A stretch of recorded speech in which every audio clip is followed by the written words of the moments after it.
السلام علیکم ناظرین،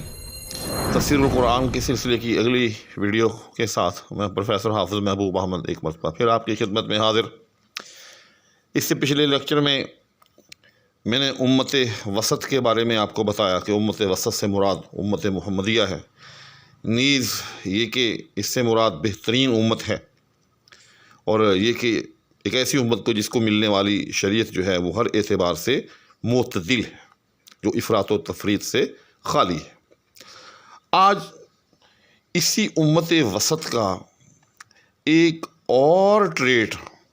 اسی امت وسط کی یوں سمجھ لیں کہ ایک بہت ہی عظیم ذمہ داری، ایک عظیم کردار جو میدان محشر کے اندر ادا ہوتا نظر آئے گا، اس کا تذکرہ جو ہے میں لے کر حاضر ہو رہا ہوں۔ چنانچہ ارشاد ربانی ہے وَكَذَلِكَ جَعَلْنَاكُمْ أُمَّةً وَسَطًا لِتَكُونُوا شُهَدَاءَ عَلَى النَّاسِ وَيَكُونَ الرَّسُولُ عَلَيْكُمْ شَهِيدًا صدق اللہ مولانا العظیم والحمد للہ رب العالمین وبلغنا نبیہ الکریم۔ فرمایا کہ اے امت محمدیہ، ہم نے جو آپ کو امت وسط یعنی بہترین امت، معتدل امت، معتبر امت بنایا ہے، آپ سے ایک کام بھی لینا ہے قیامت کے دن۔ جی ہاں، وہ کام کیا ہے؟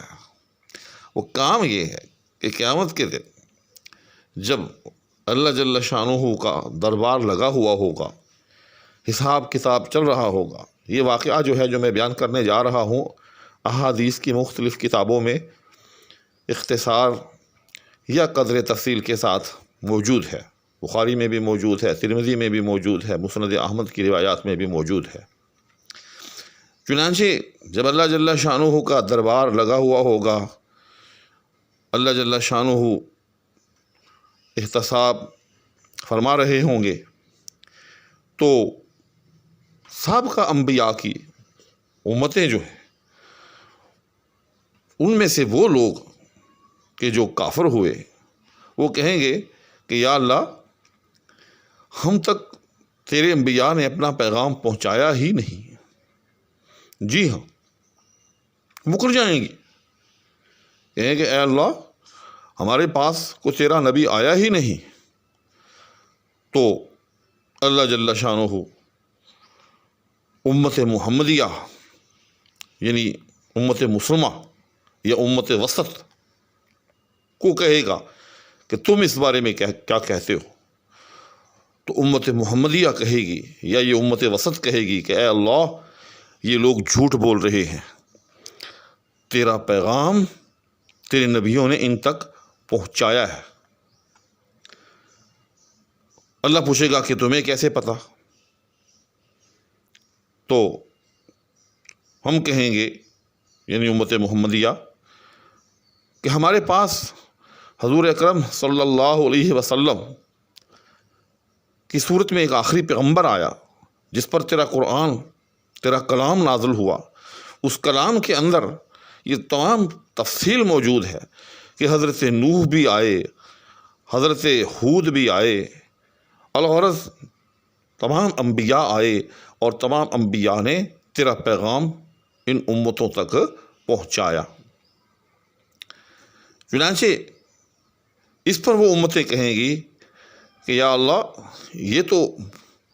ہمارے زمانے میں موجود ہی نہیں تھے، یہ لوگ، یہ امت محمدیہ تو موجود ہی نہیں تھی، یہ ہمارے بارے میں کیسے بتا سکتے ہیں؟ تو حضور اکرم صلی اللہ علیہ وسلم، جیسے یہ دوسرا ٹکڑا ہے وَيَقُولُ الرَّسُولُ عَلَيْكُمْ شَهِيدًا، تو حضور اکرم صلی اللہ علیہ وسلم پھر گواہی دیں گے کہ یا اللہ، یہ میری امت درست کہہ رہی ہے، اور ان کو مجھ پر نازل ہونے والی وحی یعنی قرآن کریم سے ہی معلوم ہوا ہے کہ تیرے پیغمبر ان امتوں کے پاس آئے اور تیرا پیغام ان امتوں تک تیرے پیغمبروں نے پہنچایا۔ تو یہ جو ٹکڑا ہے اس آیت کا کہ لِتَكُونُوا شُهَدَاءَ عَلَى النَّاسِ، یعنی جب وہ امتیں مکر جائیں اور کہیں کہ ہم تک کوئی نبی آیا ہی نہیں تیرا پیغام لے کر، تو تم گواہ بنو گے ان امتوں کے مقابلے میں، اور وَيَكُونَ الرَّسُولُ عَلَيْكُمْ شَهِيدًا، اور جب وہ اعتراض کریں گی کہ اے اللہ یہ امت تو ہمارے زمانے میں موجود ہی نہیں تھی، تو پیغمبر یعنی حضور اکرم صلی اللہ علیہ وسلم جو ہے وہ تمہاری گواہی کی توثیق کرے گا کہ یا اللہ یہ ٹھیک کہہ رہے ہیں۔ تو اب یہاں ایک بڑا لطیف نقطہ ہے، وہ یہ کہ جو گواہ ہوتا ہے اس کا معتبر ہونا ضروری ہے۔ جی ہاں، اب جب یہ امت جو ہے ایک اتنی بڑی گواہی دے گی، جی ہاں، قیامت کے دن میدان محشر کے اندر ان انبیاء کے حق کے اندر، جو انبیاء اللہ جل شانہ کا پیغام لے کر اپنی امتوں تک آتے رہے لیکن ان کی امتوں میں سے کفار نے انکار کر دیا،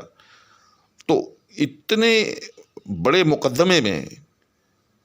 گواہ کا معتبر ہونا بہت ضروری ہے۔ تو اس لیے اللہ جل شانہ نے اس امت کو امت وسط بنایا۔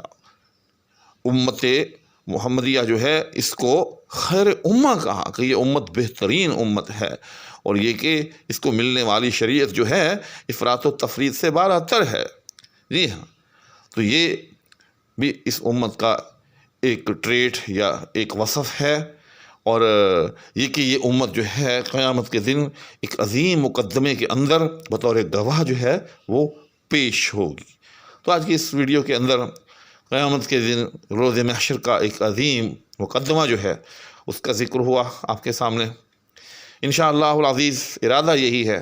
کہ پورے قرآن کریم کی تفسیر آپ کے ساتھ اسی طرح سے جو ہے وہ آیت آیت جو ہے وہ شیئر کی جائے۔ اسی لیے آپ سے التماس کرتا رہتا ہوں اور اب بھی کرتا ہوں